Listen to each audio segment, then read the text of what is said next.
So earlier today, Dan Orlovsky was on ESPN, and he had some thoughts to share regarding the Eagles, their offense now with Kellen Moore. So let's give this a listen.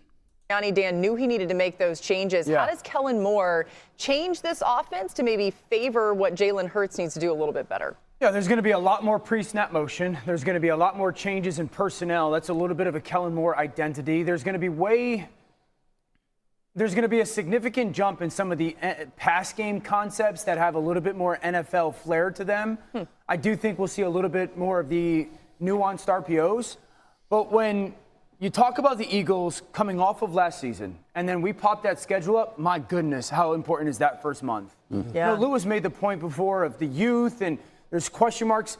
Not only that, they lost 7 of their final 8.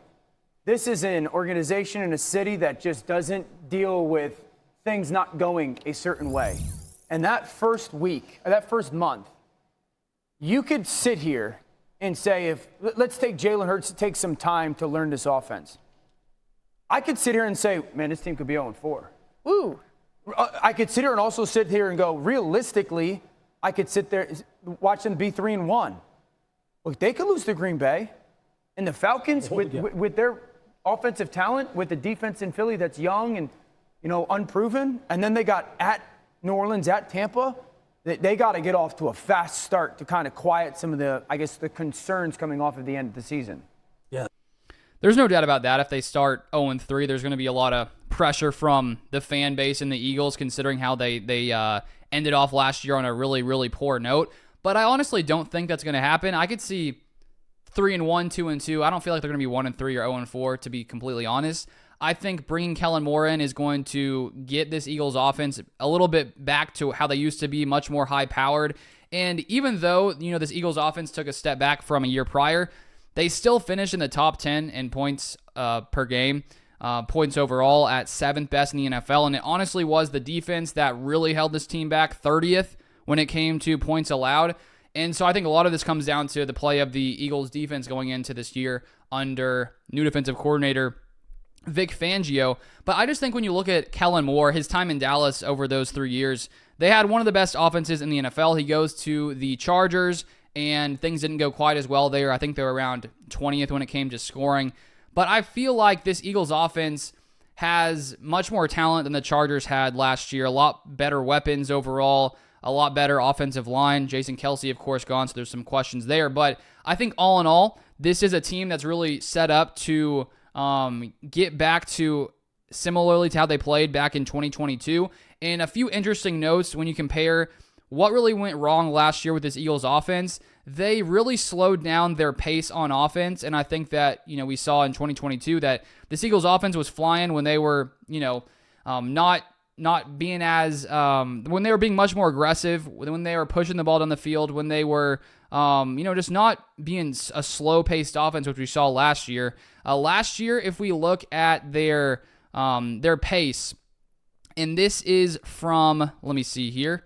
If we look at 2022, the Eagles, this is from Warren Sharp, I got these stats. The Eagles averaged just 25.9 seconds per play in the first half of games in 2022. That was the fastest pace in the NFL.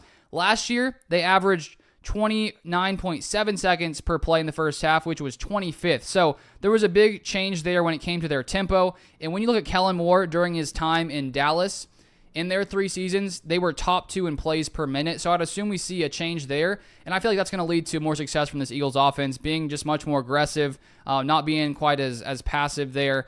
And so all in all, I don't think we're going to see this Eagles team we saw the way they ended last season just being, pretty disappointing. They still finished 11-6, but of course they had a really great start to the year, and then things just really went south. But I think that, with Kellen Moore here, with Vic Fangio here, we're going to see a switch up. I think on defense as well, when you look at the fact that they use a lot of their draft capital to bolster that secondary, which was really bad last year, I think that's going to pay dividends going forward. And so I still think this is going to be a really, really solid Eagles team. I don't think they're going to be, play as they did to end last year. But there's no doubt, as Dan Orlovsky said, if they get off to a bad start, there's no doubt there's going to be some problems there in Philadelphia. It's starting off week 1 against the Packers. That's going to be a tough matchup for them. The Packers are a really good team. I think the Packers are going to win that game. The Falcons also going to be much more improved under Kirk Cousins. I'm curious to see how that goes with Kirk Cousins there after leaving Minnesota. But I feel like the Eagles are going to easily beat the Saints and Buccaneers. I just think they're a better overall team. So time will tell, and we'll keep an eye on them early in the season to see if they can get off to a hot start or if they'll continue into how they finished last year. Those are my thoughts. If you want more NFL content, feel free to subscribe down below, and I'll see you guys next time.